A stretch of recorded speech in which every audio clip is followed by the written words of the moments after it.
Assalamualaikum warahmatullahi wabarakatuh. Selamat pagi anak-anakku SMP Negeri 15 Surakarta, khususnya anak-anakku kelas 8. Bagaimana kabar kalian hari ini? Masih tetap semangat untuk belajar dari rumah ya? Anak-anakku, untuk materi hari ini yang akan kita pelajari adalah pengenalan algoritma. Dulu di kelas 7 kita sudah pernah belajar algoritma. Kita menggunakan program Scratch ya untuk yang kelas 7 kemarin. Nah, hari ini akan kita bahas lebih jauh lagi apa sih itu algoritma dan bagaimana pembuatan algoritma itu. Tujuan pembelajaran hari ini yaitu nanti kalian harus bisa mengenal algoritma beserta pengertian dan fungsinya. Di sini akan saya berikan contoh algoritma dalam kehidupan sehari-hari. Contohnya adalah algoritma membuat mie instan. Yang pertama, tuang air ke panci. Kemudian, rebus sampai mendidih. Yang ketiga, masukkan mie instan. Yang keempat, tunggu sampai mie matang. Yang kelima, tiriskan mie atau buang airnya. Yang keenam, tuangkan bumbu. Yang ketujuh, mie siap dihidangkan. Itulah contoh dari algoritma yang dilakukan dalam kehidupan sehari-hari. Masih banyak contoh kegiatan lain yang bisa kita jadikan algoritma dalam kehidupan sehari-hari. Dari langkah algoritma membuat mie, disimpulkan untuk membuat aktivitas tersebut, kita harus tahu langkah-langkahnya terlebih dahulu. Jadi, untuk pengertian algoritma itu adalah langkah-langkah logis menyelesaikan masalah yang disusun secara sistematis. Algoritma tersebut akan diterjemahkan menjadi kode-kode program yang kemudian dikompilasi, diinstal, dan dijalankan oleh komputer. Sedangkan program adalah kumpulan pernyataan komputer yang ditulis menggunakan bahasa pemrograman. Nah, sekarang perbedaan algoritma dan program itu apa? Program dihasilkan dari algoritma yang ditambahi dengan bahasa pemrograman. Sebagai contoh, Microsoft membangun Microsoft Word, Microsoft Excel, kemudian Microsoft PowerPoint sebagai program yang digunakan untuk mengolah dokumen, mengolah angka, ataupun mengolah presentasi sesuai dengan kebutuhannya. Dari contoh tadi, maka kita dapat membangun suatu algoritma. Kita dapat melakukan proses generalisasi pada persoalan yang serupa sehingga aplikasi yang dibangun dapat digunakan oleh banyak orang. Sekarang kita berikan contoh perumpamaan algoritma. Untuk proses membuat kue, proses membuat pakaian, proses kegiatan harian.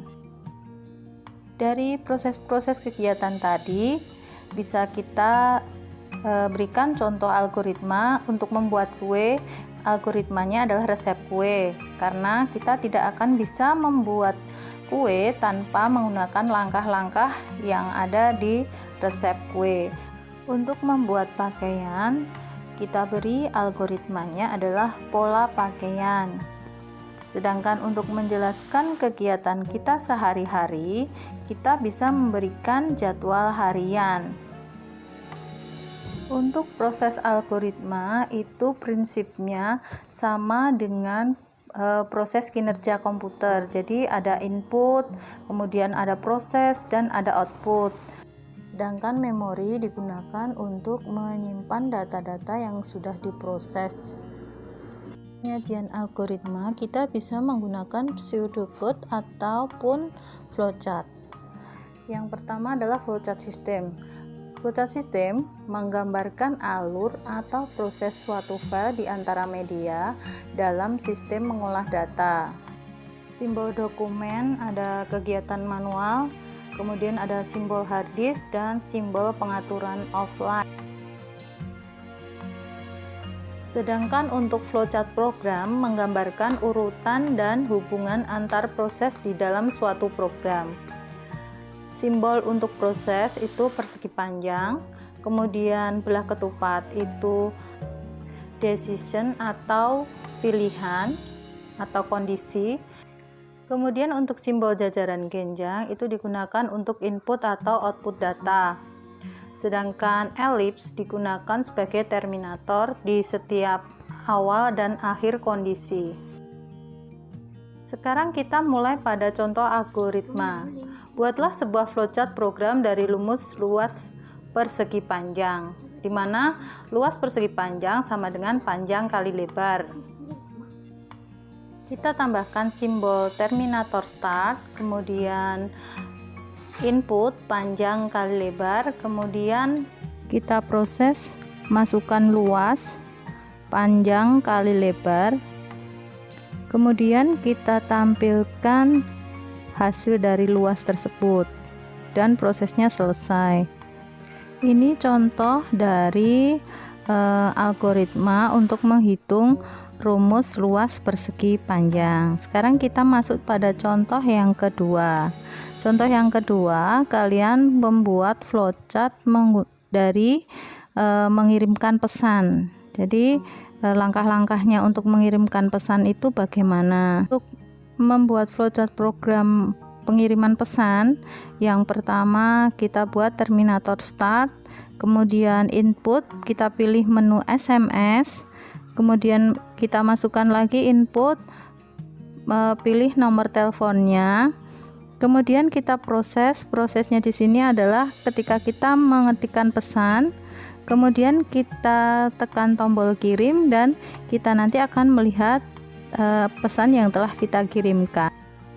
Demikian tadi contoh penyajian algoritma yang biasa kita gunakan dalam kehidupan sehari-hari. Untuk pembelajaran hari ini sebatas pengertian dari algoritma dan contoh algoritma sederhana yang digunakan dalam kehidupan sehari-hari. Untuk hari ini tidak ada tugas tertulis untuk kalian. Minggu depan kita akan mempelajari tentang variabel dan tipe data. Untuk persiapannya silahkan dicari dan dibaca materi yang ada di buku paket ya. Tetap semangat belajar dari rumah. Terapkan protokol kesehatan dimanapun kalian berada. Libelska Jaya. Wassalamualaikum warahmatullahi wabarakatuh.